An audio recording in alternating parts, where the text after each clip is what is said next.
Hello friends. इंसान की ज़िंदगी में नए नए मोड़ आते हैं और नए नए मोड़ आते ही उनकी ज़िंदगी बदल जाती है। और ऐसे ही इंसान की ज़िंदगी में भावनाओं का बहुत महत्व है। भावनाएं इंसान की पल पल बदलती हैं।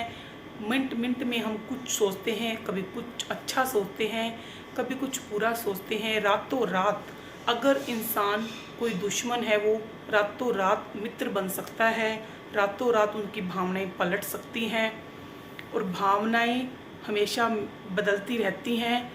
अच्छी संगत में जब हम जाते हैं तो भावनाएं अच्छी होती हैं और भावनाएं पल पल बदलती हैं। हो सकता है कोई इंसान जिसे हम बुरा सोच रहे हैं, हो सकता है उसकी भावनाएं बहुत अच्छी हों और वह अच्छे भाव रखता हो सकता है जिसे हम अच्छा समझते हैं, क्या पता वो अपने मन में कोई बुरी भावना हो।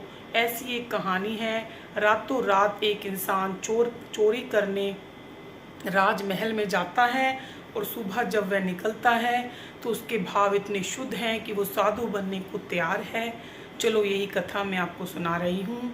ये एक जैन धर्म की कहानी है। महाराजा विंध्य थे। उनके बड़े पुत्र प्रभव और छोटे पुत्र का नाम सुप्रभ था। किसी भी कारणवश वे अपने पुत्र पर प्रसन्न नहीं थे, बड़े पुत्र पर। तो उन्होंने अपना जो राज का उत्तराधिकारी था वो छोटे पुत्र को दे दिया और सारा धन अपने छोटे पुत्र को दे दिया। तो वे नाराज होकर घर छोड़कर चले गए और एक डाकू के साथ संगत में चले गए और वे चोर बन गए। वे बहुत तेजस्वी थे, पराक्रमी थे, साहसी थे। उनकी साहस को देखकर चोरों ने अपना सरदार उन्हें बना लिया। अब वह 500 चोरों के सरदार बन गए। उनका नाम था प्रभव चोर। प्रभव चोर, उन्हें दो विद्याएं थी उनके अंदर दो। एक तो वे तालोत्घाटनी विद्या, तालोत्घाटनी उन्हें ताला तोड़ने की विद्या थी। वे कैसा भी ताला हो उसे छू करके तोड़ लेते थे। और दूसरी विद्या थी अवस्वापनी विद्या, उससे वे लोगों को निंदों में सुला देते थे अपनी विद्या के प्रभाव से। और बहुत लोगों को उन्होंने लूटा। चोर बनकर वे डाकू बन गए और डाकू के सरदार बन गए थे। बहुत सारे लोगों को उन्होंने लूटा। एक बार वे जम्बू स्वामी के महल में पहुंचे, राजमहल में। ये जम्बू स्वामी थे, वैराग्य के रंग में रंगे हुए थे और जम्बू स्वामी अगले ही दिन दीक्षा लेने वाले थे। जम्बू स्वामी का विवाह 8 कन्याओं के साथ हुआ था और उनका विवाह मतलब उनके माता पिता के कहने से हुआ। वे खुद विवाह नहीं करना चाहते थे और अगले ही दिन उन्होंने शर्त रखी थी, तुम विवाह के लिए कह रहे हो। तो उन्होंने कहा कि विवाह तो मैं कर लूँगा, लेकिन अगले ही दिन मेरी दीक्षा होगी। और अगले ही दिन उनकी दीक्षा होने वाली थी। उन जम्बू स्वामी के राजमहल में वो चोर पहुंच गए, प्रभव नाम के चोर। उन्होंने सबको तालों को तोड़कर अंदर घुस गए। अब वे राजमहल में छुपे हुए थे। जैसे ही प्रभव चोर ने अवस्वापनी विद्या से सबको सुलाने का कोशिश की, प्रयत्न किया, तो वे सब निष्फल हो गए। उनकी वह विद्या काम नहीं कर रही थी, निष्फल हो गई।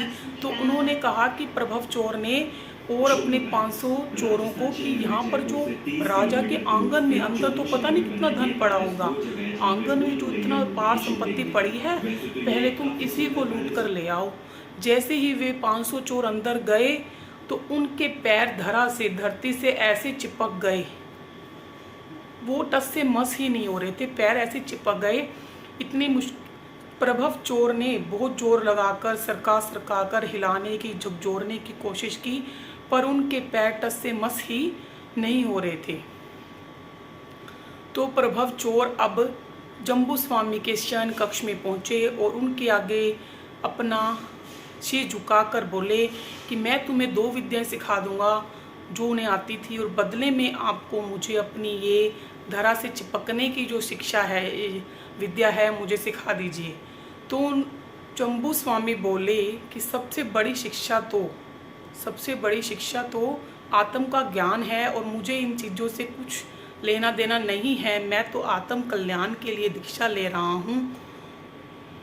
जम्बू स्वामी की ऐसी निष्प्रियता को देखकर और संयम के प्रति इतने उनके भावों को देखकर उनका मन भी बहुत आश्चर्य से भर गया और वह उन्हें विस्फारित नेत्रों से देखते ही रह गए कि हो, मैं तो इस धन के लालच में पड़ा हूँ, कैसे कैसे मैं यहाँ पर धन को लूटने आया हूँ और ये इतनी अपार संपत्ति को छोड़कर दीक्षा धारण करने वाले हैं।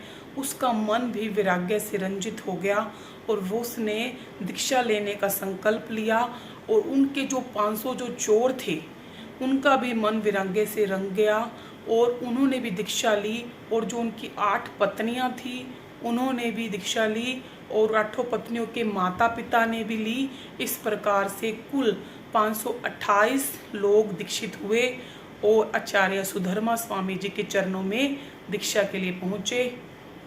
पल पल इंसान की भावनाएं देखो ये पलटी, ऐसे ही संग से, अच्छे संग से उनकी भावनाएं, संगति को देखकर उनका मन एकदम से उनके पलट गया और उनका अंदर से आत्म विद्या को जानने की जागरूकता बढ़ गई। उनकी आत्म विद्या ही एक मार्ग है इस संसार को पार करने का। अपनी आत्म विद्या को ही मैं और बढ़ाना चाहता हूँ। तो इस प्रकार से प्रभव चोर रातों रात चोर से साधु बन गए। इसी प्रकार से भावनाएं मिनट में पलटती हैं। यही प्रभव स्वामी वीर शासन के तृतीय आचार्य पटधर आचार्य प्रभव स्वामी तृतीय आचार्य बने और अजैन आचार्यों की गौरव गाथा में भी इनका नाम साध्वी श्री सुनीति जी महाराज जी ने जो लिखी है उसमें आया है। तो तीसरे आचार्य हैं प्रभव स्वामी जो पहले चोर थे फिर वे साधु बने। जय जिनेंद्र। चैनल को लाइक करें, शेयर करें, सब्सक्राइब करें। ऐसी ऐसी धार्मिक वीडियोस और कहानी मैं लाऊंगी आपके सामने। ये वाली बुक कोई तो पढ़ पाते हैं, कुछ लोग नहीं पढ़ते।